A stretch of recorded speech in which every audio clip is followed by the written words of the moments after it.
Hey guys, I have a brain here that I purchased from Carolina Biological. It's a sheep brain, and I think it's from a young sheep. It seems smaller than the sheep brain I bought 3 years ago. But anyway, I'm going to open it up and talk to you about the brain because it's on my mind, and I've been studying it quite a bit. But one of the things I've learned about the brain is that it can change. It can really mess us up.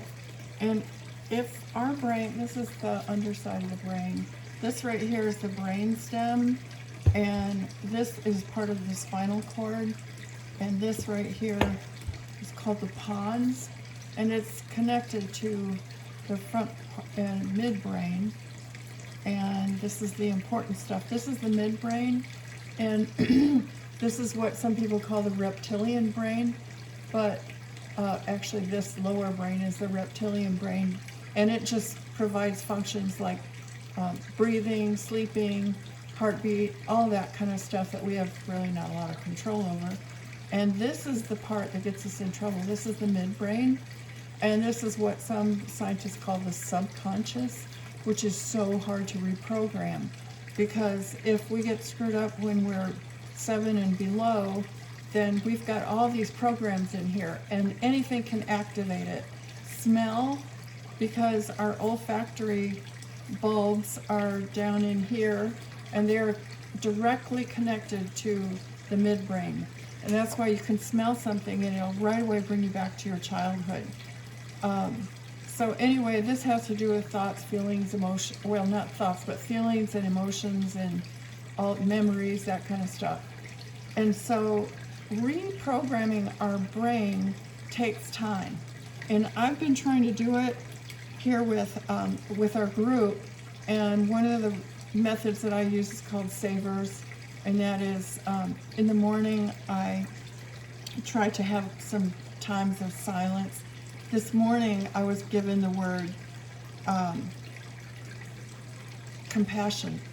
I felt like God was saying, have compassion on others and yourself for not being where you think you should be or want to be or know you could be, or them as well.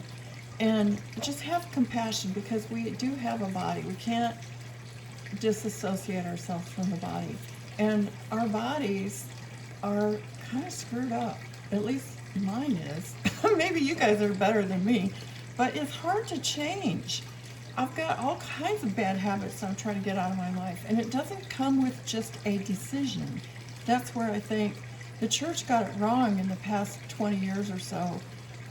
Billy Graham and all, just decide for Christ. Well, we do make a decision, but we also need to retrain this thing.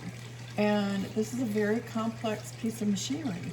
So compassion was my word for today. E is, S-A is affirmations. And Mel and I have been reading a devotional that's so good. It's all about how much God loves us.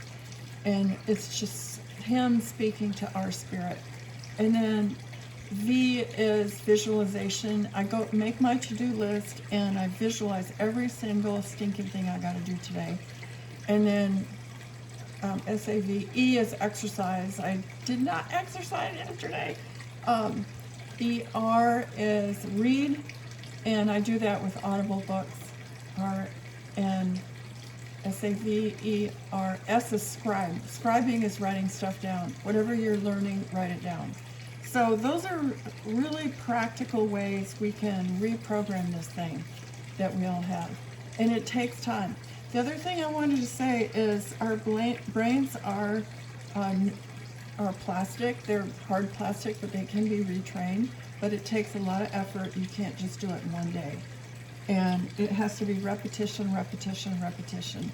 And neurogenesis is a word that came to mind.